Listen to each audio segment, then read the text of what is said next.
We've been focusing in depth this week on President Biden's plans to reset the country's immigration policies.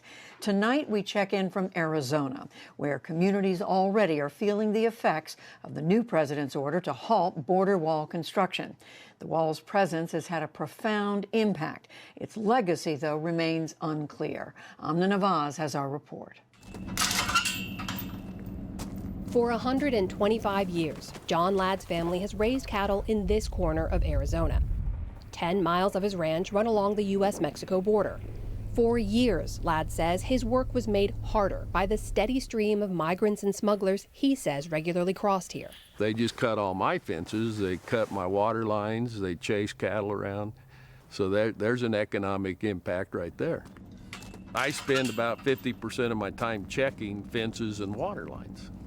Which is why, he says, he welcomed President Trump's wall construction and is worried by President Biden's order to halt it. If Biden carries through with what he's proposing, law enforcement is going to be under the gun. Border Patrol is already outmanned. It's going to be a real serious security issue. Looming, gleaming, and incomplete, former President Trump's so-called new border wall extends 450 miles, including this stretch of the Arizona desert, which advocates say has destroyed habitat for endangered species and divided cross-border families and communities. I love you, Dile. Much of it upgraded existing wall with these 30-foot barriers, totaling $11 billion, mostly paid for by tax dollars diverted from the Pentagon. At roughly $20 million a mile, some estimate it's the most expensive wall of its kind in the world. If the wall immediately stops, that will hurt us economically. For Donald Hewish, mayor of the border city of Douglas, Arizona, those construction contracts were a boon, especially after the pandemic shuttered cross-border commerce. We estimate between 60 and 70% of our sales tax revenue comes from the Mexican side. And so the restrictions that have been put in place we anticipated roughly probably 33% drop in our budget. That hasn't happened. And the reason it hasn't happened is the influx of what we call the wall people, the people that have been brought in from out of state to work on the wall. Hewish, a Republican, grew up here and has family on both sides of the border. He says fencing dating back to the early 2000s helped to cut down illegal traffic. It pushed that element outside of our community, which has in turn made our community much more safer in that aspect of it. And even with the new wall, it's pushed it even further away from our community, and we virtually see none of that activity happening here anymore. For the majority of our history, we have not had a steel barrier that's divided us from one another. And I think for many people in Douglas, seeing a wall and then seeing, 500 Border Patrol agents come to town, well, there has to be something dangerous over there. Pastor Mark Adams has lived here for 22 years. His Presbyterian ministry, Frontera de Cristo, is a cross-border community stretching from Douglas, Arizona, to its sister city of Agua Prieta in Mexico. He says the perception of safety from an increase in security has not meant safety for all. Our border policy has been one that uses deserts and mountains as lethal deterrents, and we've seen thousands of people die because of that. For decades, successive U.S. governments have stepped up security at the border. Bill Clinton's Operation Gatekeeper, George W. Bush's Secure Fence Act, which then Senator Barack Obama supported, and now Trump's wall, which Biden plans to halt. There's no discussion that they're going to demolish the wall. Javier Osorio is a political scientist at the University of Arizona. He says there's little evidence the wall has stopped drugs or migrants from reaching the U.S. Walls have never worked since the Middle Ages, right? I mean, there are always ways to breach, to go around, to break the wall. So these physical barriers are actually not creating an important deterrence on migration patterns into the U.S. Why? Because there's always a supply and demand of these human crossings.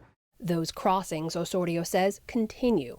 They've just been pushed into emptier, deadlier stretches, something Mayor Hewish has seen. Because the supply of people who want to be able to cross because of things that they're fleeing in their home countries or searching for better economic or safety conditions, because that supply hasn't changed, what you're really doing when you build a wall is pushing them further out into more dangerous positions and further endangering their lives and maybe even the lives of the people on the border who are trying to enforce it.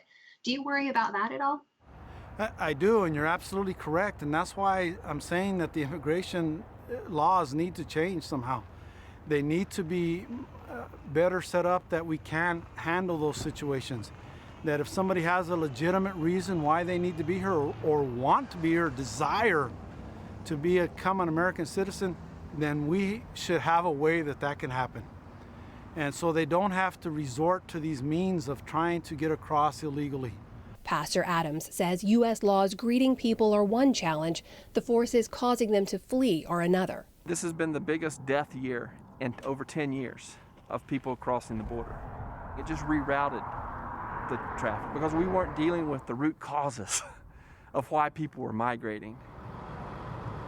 Nightfall at the border. Another group of migrants is deported back to Mexico at a port of entry far from where they originally crossed. Confused, they gather for a meal at the Migrant Resource Center and try to figure out next steps. Many reach out to the smugglers they hired to try and get back to the U.S. Others end up spending the next few days at Came, a nearby shelter that houses migrants. We met a woman who fled violence in March and tried to enter the U.S. She's now living in this shelter, waiting her turn to request asylum. She doesn't want to be identified, fearful of consequences if she can't leave. With the wall, we have to go over the mountains or through the desert. It's much more difficult. I hope that Biden welcomes us and has compassion for those of us who've been trapped here for a long time. The truth is we have nowhere else to go. The wall, to many, is more than a tangible deterrent. It also sends a powerful signal. It's not just a wall, but it's also a physical representation of immigration policy. Perla de Angel is the outreach coordinator at Came and a volunteer at the Migrant Resource Center. Even before the new construction, we saw many people get injured who fell from the top of the wall and ended up with broken bones. There's even been people who've died from falling off the wall. So it's obvious with an even bigger wall now that these accidents are going to increase.